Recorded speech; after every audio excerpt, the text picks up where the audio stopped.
Napulo ka mga individual lakip mga estudyante na dakpan sa naglahing anti-illegal drugs operation sa Pagadian o Dipolog City.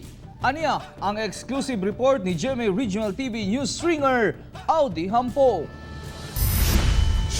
Dinhi sa usa ka lodging house sa Burugtuin, Barangay Gatas, Pagadian City, nadakpan sa aktong Shabu session kining mga kalalakinan diin upat niini mga estudyante.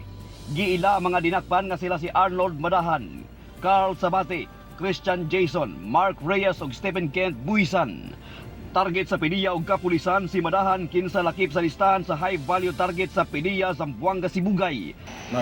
Nag-rent sila dito sa lodge ng mga 3 days na. Ginawa nilang drug den ng isang room.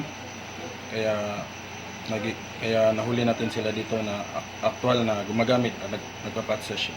Aminado si Madahan nga nagabaligya siya og droga sulod sa upat ka tuig. Na-recover gikan sa crime scene ang 11 grams sa gituhang shabu.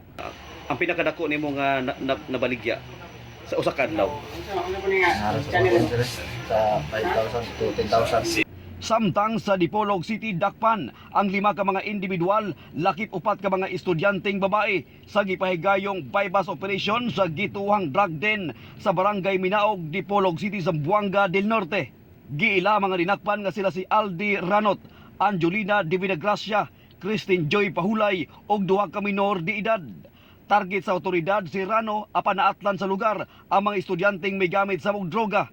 Na-recover sa crime scene ang 200,000 pesos nga kantidad sa gituuhang shabu. Ako si Audi Hampong para sa One Mindanao.